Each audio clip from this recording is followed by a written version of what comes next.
ইফতার করার আগে মুহূর্তে যাদের দোয়া কবুল হয়। ইফতার আরবি শব্দ, যা রমজান মাসে রোজাদারের জন্য অতি গুরুত্বপূর্ণ একটি অংশ। রোজা সমাপ্ত করার উদ্দেশ্যে সময় হওয়ার সঙ্গে সঙ্গে ইফতার করা উত্তম। তার চেয়ে অধিক উত্তম ইফতারের আগে দোয়া করা, কেননা রোজা সমাপ্তির আগে মুহূর্তে ইফতারি সামনে নিয়ে দোয়া করলে দোয়া কবুল হয়। ইফতারের আগে দোয়া ফিরিয়ে দেওয়া হয় না, এ ব্যাপারে সহিহ হাদিস রয়েছে। নবী করিম সাল্লাল্লাহু আলাইহি ওয়াসাল্লাম বলেন, 3 ব্যক্তির দোয়া অগ্রাহ্য হয় না, বরং কবুল করা হয়: পিতামাতার দোয়া, রোজাদারের দোয়া ও মুসাফিরের দোয়া। বাইহাকি সিলসিলা সাহিহা হাদিস নাম্বার 1797 নাম্বার।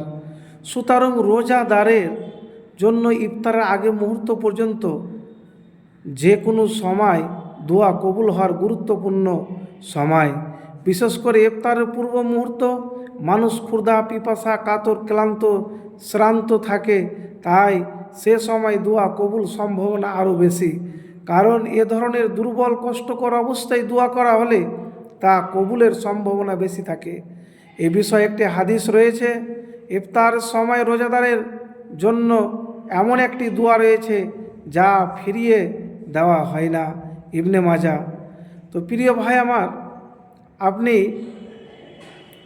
রোজা যখন ইফতার করবেন, ইফতারের আগে মুহূর্তে তো অবশ্যই দোয়া করবেন।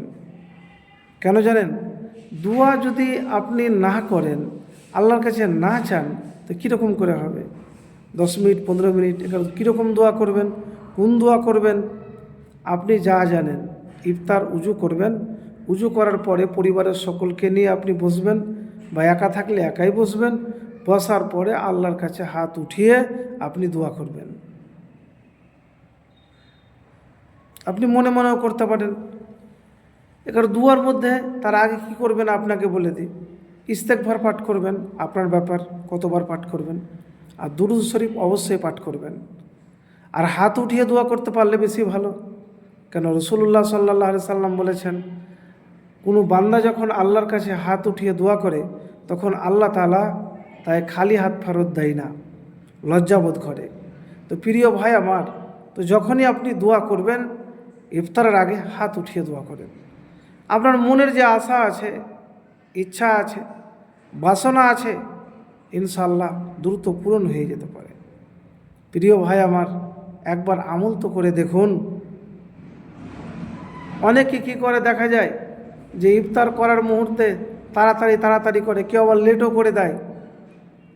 কিন্তু না, কম করে আপনি কোরআন তেলাওয়াত করবেন। কোরআন তেলাওয়াত করতে যদি না জানেন, তো সূরা ইখলাস পাঠ করবেন। সূরা ইখলাস যদি ভালোভাবে আপনি পাঠ করেন, 10 বার পাঠ করেন, 50 বার পাঠ করেন, যদি কোরআন আপনি পড়তে না জানেন, না পারেন, মানে শিখেননি আপনি, তো আপনি সূরা ইখলাস পাঠ করেন। আর যারা কোরআন পড়তে জানে, তারা অবশ্যই রোজা খোলার আগে পড়ুন, দোয়া করুন, ইস্তেগফার করুন, আল্লাহর কাছে চান। আল্লাহর কাছে চাইতে গেলে আল্লাহ খুশি হয়, আর মানুষের কাছে বারবার চাইতে গেলে মানুষ বিরক্ত হয়ে যায়।